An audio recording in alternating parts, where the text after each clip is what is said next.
would this make you feel? You've bought a new house. Oh my gosh. It is everything you wanted. And you worked so hard for it. So you've got the moving company that is showing up at the new house. You've got your family. You've got your friends. Everybody there is going to celebrate the moment you take ownership of what you've turned into reality. So get ready to open the door and you get out your key ring. Where's the house keys? I mean, there's the house keys for the old house, but where's the new ones?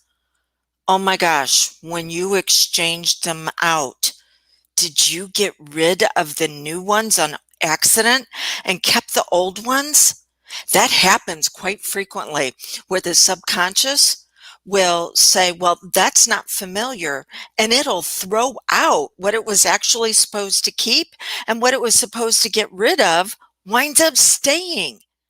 Oh, and here you work so hard to take ownership, and now it's going to be delayed. How's that going to make you feel? You know, you've already been through it before. You had a dream that you worked so hard on. You put in the effort and you made it happen. And then just as you were ready to take ownership, it seemed like there was a delay, or maybe you couldn't even close on the house on the dream. For some reason, it was taken away. Or what about this? Let's say that you're out with a group of friends and you have one of them that says, oh, I'm thinking about buying the same kind of car you have. Would it be okay if I drive it? So you let them drive everybody home. And then you get up the next morning, getting ready to leave for your day, going out and doing some things that you're going to enjoy. And where's your keys? Uh-oh. Did the friend that drove everybody back to your house and then left in their own car take your keys with them? Because that happens whenever we put our keys for our progress, for our happiness, even our joy in someone else's pocket. We can't make any movement because they're controlling it, at least for the time being. So, welcome to today, where you cannot unlock new doors of your dreams into reality using old keys.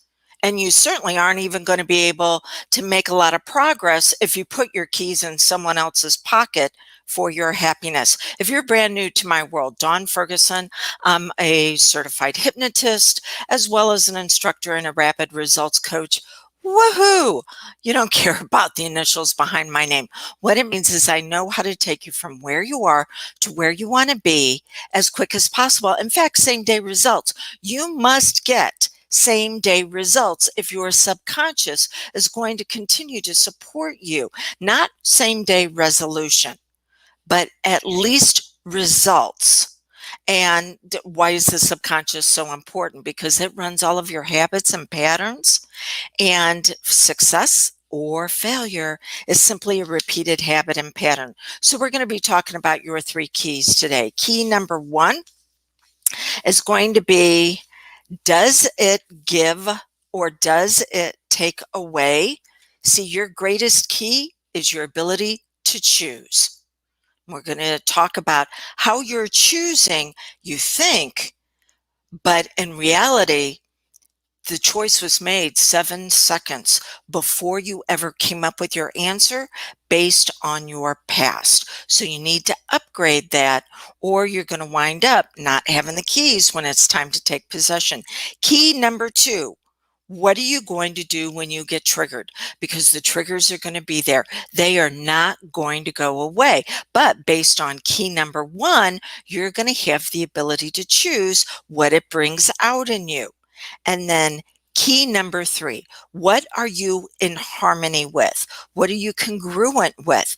Because for most people, they are in a vibration match with getting up to the edge of turning their dream into reality, and then having everything fall apart because you've been taught you have to work so hard and you have to put so much effort forth to be able to make things happen. It's the middle class mindset.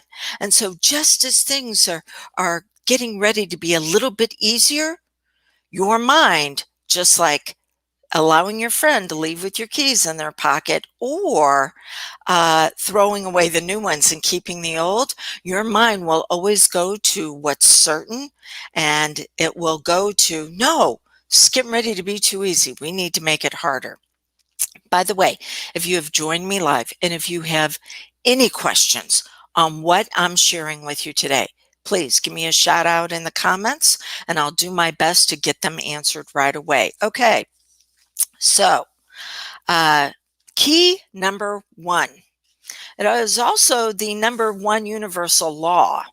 And you may have heard of universal laws before going, oh, isn't that a little woo-woo and new age? No, these have been around since the beginning of time. And the number one law that runs everything in the universe is more life. That's right. Everything in the universe seeks fuller expression. But that expression can show up in one of two ways. It can show up as either growth and progress or decay and pain. If you think about it, disease seeks more life. In fact, here's a bonus tip for you.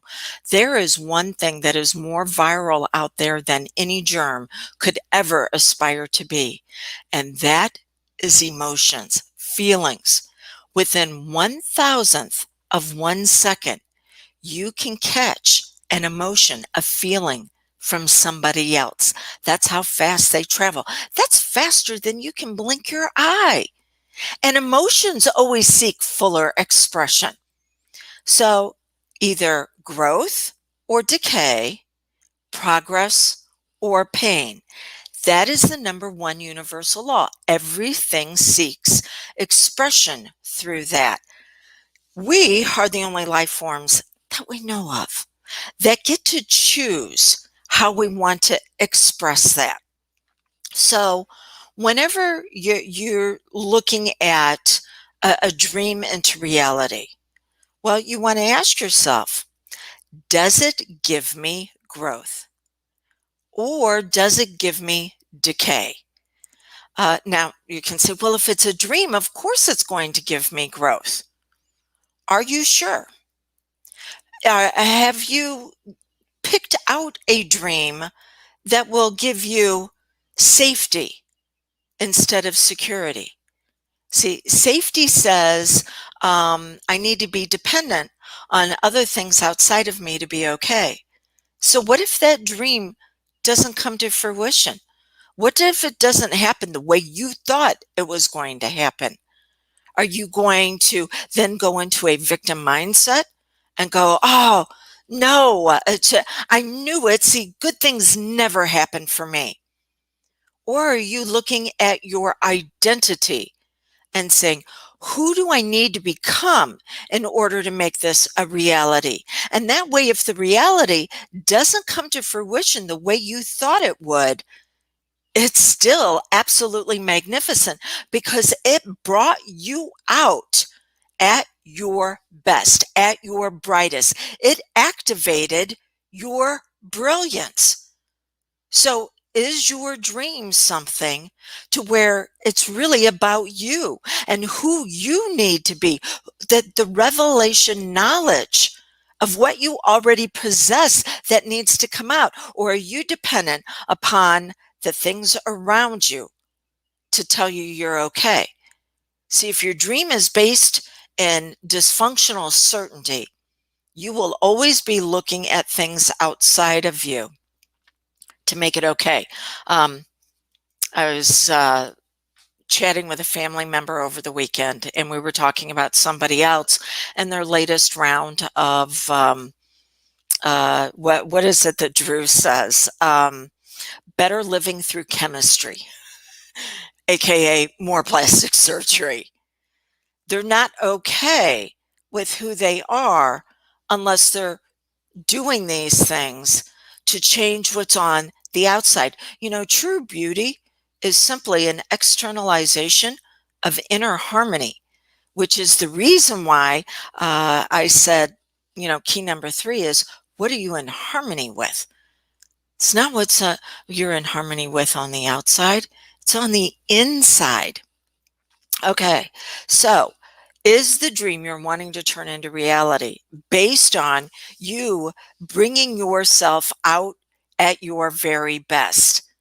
And then those KPIs, key performance indicators, the results, not the cause, you're the cause, but the effect will then show up the way it's supposed to. So if you're not getting the goals, the dreams, the effects the way you want to, look at the cause. And it could be you have perverted your dream down to your past pain, to relying on what you think you can do, that where it's going to make it okay for you. What if the dream doesn't show up in the way you think it's going to?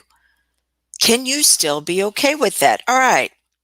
So the greatest key number 1, is your ability to choose, but is it with the desire of revealing you, or is it all about minimizing pain in your life? Safety says you have to be dependent on other people, places, and things to be okay. Security says if it is to be, it is up to me. Because you may think that you are choosing, but you're actually not. When you have a thought, you have already been programmed and conditioned what to do with that thought. 7 seconds before you come up with, a choice, this is what I'm going to do, your subconscious mind has already decided to put it in alignment with your previous programming and conditioning. So you need to understand how to upgrade that programming and conditioning for revealing the real you, or you will go back to what patterns you already have in place. Okay. Number 2, what happens when you get triggered? Because they're going to happen. You are going to have people all day long that try to take away your keys. Why? Because they like the sound of them jingling on their own key ring. They like the weight of having that power, and how they can decide to open you up and what they're going to do inside and then leave. It's not your fault. You were programmed and conditioned to hand your power away like this. 80% of who you are was learned by age 8, and you were conditioned and programmed to make life okay for somebody else based on what they needed you to be, not on who you really were. I was talking with a woman that was like, this is horrific. One of her adult children in their 40s is having some challenges. And she goes, this is terrible that I think I may have played a hand in that my child's getting hurt this way. I'm like, no. All of of us have this. All of us go through this. And she's like, well, what if I tell my child that she could potentially take this action or this action to resolve her pain? I'm like, there you go, trying to take her keys again. I said, the adult condition is for us to discover our own keys. What you need to do is be silent. Validate that she's hurting and that you're going to be there for support, but don't give her the answers. We all need to be able to find out how we best work. So when you get triggered, what do? Do you go into the victim of, oh my gosh, I know that it never works out. It just keeps repeating. Do you go into the bully? Somebody needs to pay for this. Do you go into the martyr? Oh, I'm just going to have to sacrifice. Now the other side of the martyr is the savior. No, I must go save somebody for me to feel okay in life. It's called the drama trauma triangle. The idea is to get off of it because it's a merry-go-round. You expend a lot of effort, you never get anywhere, kind of like a hamster wheel. So this is where you get to use your power of choice because each key is dependent on you unlocking who you really are with the key before it. So it's for you to be able to see both sides. See, when you get triggered, there's simply something you do not understand. That's all. So we have the law of polarity, the universal law of more life. And now we have a second universal law of polarity. And the law of polarity says everything is created as a whole. For there to be pain, there must be progress. Just like for there to be up, there needs to be a down, inside, outside, front, back, everything is created as a whole. So you want to look at, there's a side of you that's being triggered that was programmed and conditioned to have that reaction. Reactions are based on past pain, but there is a side of you that holds your response. Your response is based on future impact. So when you're triggered, what are you going to do with your choice? What is it that you need to understand? What is it that you need to be able to see? I'll give you an example of this. Whenever I was 13, I had an adult in my neighborhood who saw me as a very responsible child. I was already working a part-time job and set up for a position of responsibility within my family that on the outside looked really good, and it was very dysfunctional. But this adult in my neighborhood saw me as a confidant and decided to use me as a sounding board for things that were going on in their life, and told me stories about what they were experiencing, and just to have someone validate that they were going to be okay. But the stories that they were sharing with me would have made a therapist cringe. And had just turned 13. I had no business hearing that. But they saw me as being a very responsible mini adult. Why is that? Because I had been put in a dysfunctional role of responsibility in my first family. I was having to act like an adult because I had two people in the household that were in an authority position that had no idea most of the time how to be functional. And on top of that, I had three younger siblings that it was just assumed I was going to take care of. All right, surprise, surprise. I go into the field of being a healingpreneur, but this is the reason why I am so adamant on transfer of authority or transfer of power, that you are not flawed, you are not broken, you do not need anybody to fix you. You just need someone to assist you in revealing who you really are. So on one side, I had all this pain of having to act as an adult when I really should have been a child enjoying life. Well, what was on the other side of that? The inner advisor, the one that developed and matured and knew exactly what to do in certain situations. But we're talking about key number 2. What happens when you get triggered?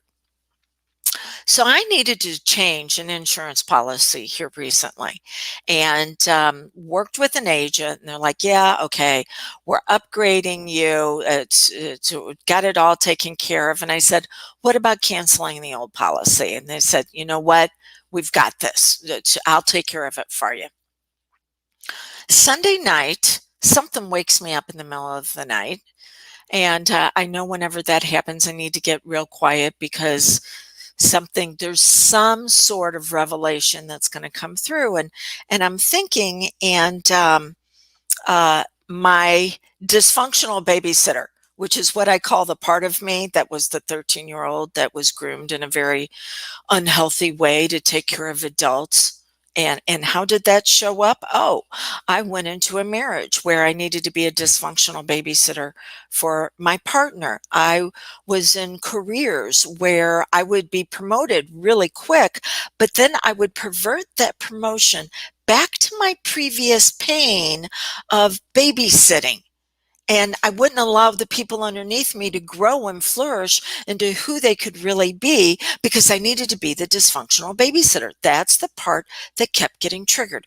Well, this is what woke me up, the dysfunctional babysitter. And she's like, I just know this agent didn't take care of things the way they were supposed to. Now, if I would have let her run with this, because we have a choice of more life is going to be growth or decay. If I would have let this part of my identity run with it, I would have been the victim. But I decided not to because I have choice. And it was like, thank you for making us aware of this. I will check it out tomorrow. And I did. Got up Monday, checked it out. Yes, the agent had dropped the ball. Yes, there was a part of me that was correct. See, my dysfunctional babysitter has to be given the parameters of when to search out when things are getting ready to happen, but she's not supposed to handle it. Now, what about your identity? Because everything's created as a whole. You've got this painful side of you. And does it think it needs to handle things that are going wrong? Or is it just supposed to make you aware of them? So you can't take possession of that dream with the old key of the old you. It'll never unlock the door, but it can let you know when there's going to be something that comes up that is going to cause a problem. But then there needs to be the other side of it. Your inner advisor, your wise woman. I call it goddess or Adonis. This is the part of you that says, yes, we know how to move forward with this information. We know how to respond instead of react. Okay. So, by the way, again, people will use your keys against you. I had let go of a couple of friendships over the winter. If you've been following me for a while, you know this, because they were triggering in me the dysfunctional babysitter. Now, there's an old saying, fool me once, shame on you. Fool me twice, shame on me. I actually give somebody 3 times. If they do it the 3rd time, no, we can no longer continue in this relationship. It's not that you can't go with me, it's that you won't grow with me. By the way, same way on the insurance agent, there's been a couple of other things that have happened. This will be the last one. So they will no longer be in my world. There doesn't have to be a lot of drama with this unless you go back into that old identity and give them the key to continue to open up and trigger you and use your emotions for their caretaking. Okay. So when you get triggered, when you get defensive, what is it that you do not understand? What's on the other side? What part of you is asking to be brought out? And key number 3, what are you in harmony with? You've got an identity right now that says the dream that you want to turn into reality needs to be as problematic as possible because you need to prove your worth. You need to work so hard. You need to hand your power away to other people. There needs to be a lot of drama, crisis, chaos, and confusion. You need to either sacrifice or save. And then you will get the crumbs that other people decide that you should have unless you continue to push, push, push, and finally make it happen. No wonder you're so flippin' exhausted.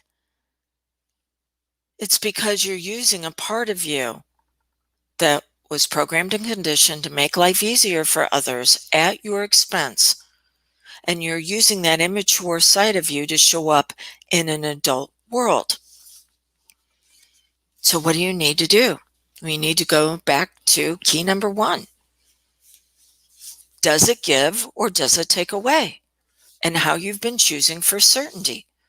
Because you're certain of the crisis and the chaos and the confusion. And you will This is where it gets crazy. You will actually seek out people subconsciously, you don't even know you're doing it, to replicate the original people that took your power away. Until I became aware of it, until I moved into this uh, uh, healingpreneur business, I didn't realize I was continuing to find people that needed to be babysat, that were going to be dysfunctional, that just wanted a sounding board, but never wanted to move forward. That, oh my gosh, I sought out players in the drama of life to replicate the original characters. Which is the reason why you can watch a woman go from one relationship to another, but it's the same bad guy. You can watch a guy go in and um, find he's in a relationship, and she leaves him because he's found to get all of his importance from his job. And he says, well, that won't happen again. And he goes into a new relationship, and nothing ever got any better. He still got importance from his career. And so now the second relationship is broken up because he doesn't know how to get importance from his primary relationship with his partner. Okay. The idea is what's on the other side. So I'm going to wrap this up for your plan of action. But this is what I want you to know, that you need to have a big idea. You need to have a big goal, not a small one. You need to have a big goal. But the goal isn't really what we're going after. You want to ask yourself, who do you need to be to turn that goal into the reality? Because that's the true dream. That is the true desire. So that's what you need to have. Who do you need to be? And then here's my big promise to you. I'm going to teach you how to get there.